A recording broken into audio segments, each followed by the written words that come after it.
Bom dia, bom dia. Sejam bem-vindos a mais uma live empresarial. Hoje falando sobre contratos do falido, uma análise mesmo que superficial de dois artigos, 117 e o 118 da Lei 11.101/2005. Bom, pessoal, acredito que já seja o momento da gente começar a bater um papo sobre esses dois, um papo bem simples, bem tranquilo, sobre dois artigos da Lei 11.101/2005, que trata de maneira específica dos chamados contratos do falido. E aí, quando a gente fala em contratos do falido, é necessário nós promovermos uma diferença entre contratos bilaterais e contratos unilaterais.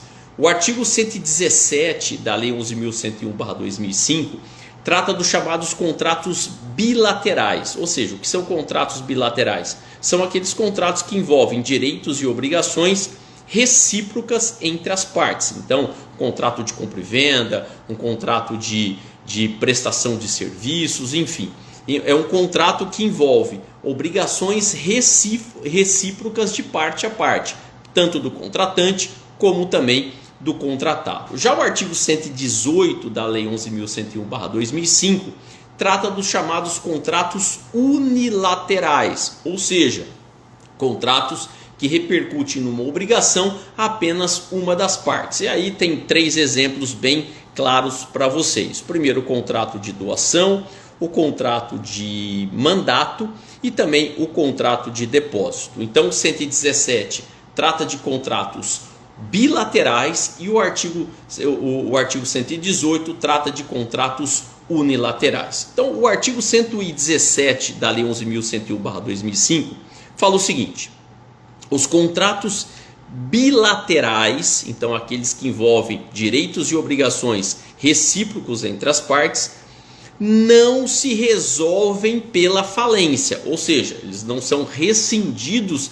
pela falência e podem ser cumpridos pelo administrador judicial se o cumprimento reduzir ou evitar o aumento do passivo da massa falida, ou for necessário a manutenção e preservação de seus ativos mediante autorização do comitê. Então percebam que não é porque você estabeleceu um contrato com uma empresa que automaticamente aquela empresa, ao ter uma falência decretada, ou porque ela pediu a autofalência, ou porque um outro credor o fez, que aquele contrato automaticamente está rescindido. Lógico. Se você estabeleceu um contrato com alguém, com uma empresa, e a execução desse contrato ainda não se iniciou e tem ali uma cláusula resolutiva em caso de decretação de falência, me parece que automaticamente esse contrato será rescindido. Por quê? Porque a execução ainda não se iniciou e tem uma cláusula específica de resolução. O problema reside quando a execução desse contrato ele foi startado. Então você assina o contrato com uma determinada empresa e a execução desse contrato começou. E aí, por alguma circunstância, a empresa teve a sua falência decretada.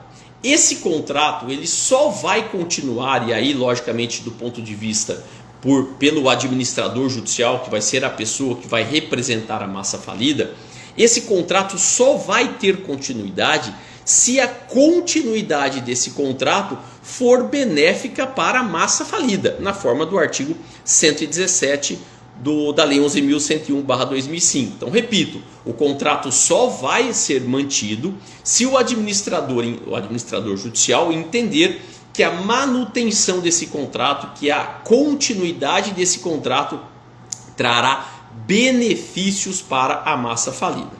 E aí vem uma outra questão que os próprios parágrafos do artigo 117 eles elencam, que é a seguinte: o contratante ele pode notificar, interpelar o administrador judicial se ele vai continuar ou não com aquele contrato. Qual que é o prazo para essa interpelação?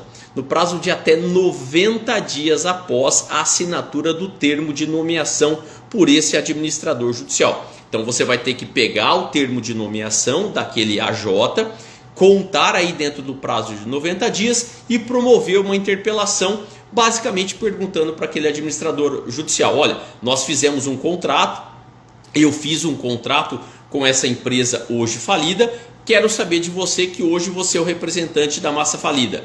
A massa falida vai continuar ou não com esse contrato? Prazo de até 90 dias, contados a partir da assinatura do termo de nomeação. Esse administrador judicial vai ter o prazo de até 10 dias para responder. E se ele não responder ou responder de maneira negativa, automaticamente esse contratante ele vai ter que entrar com uma ação judicial.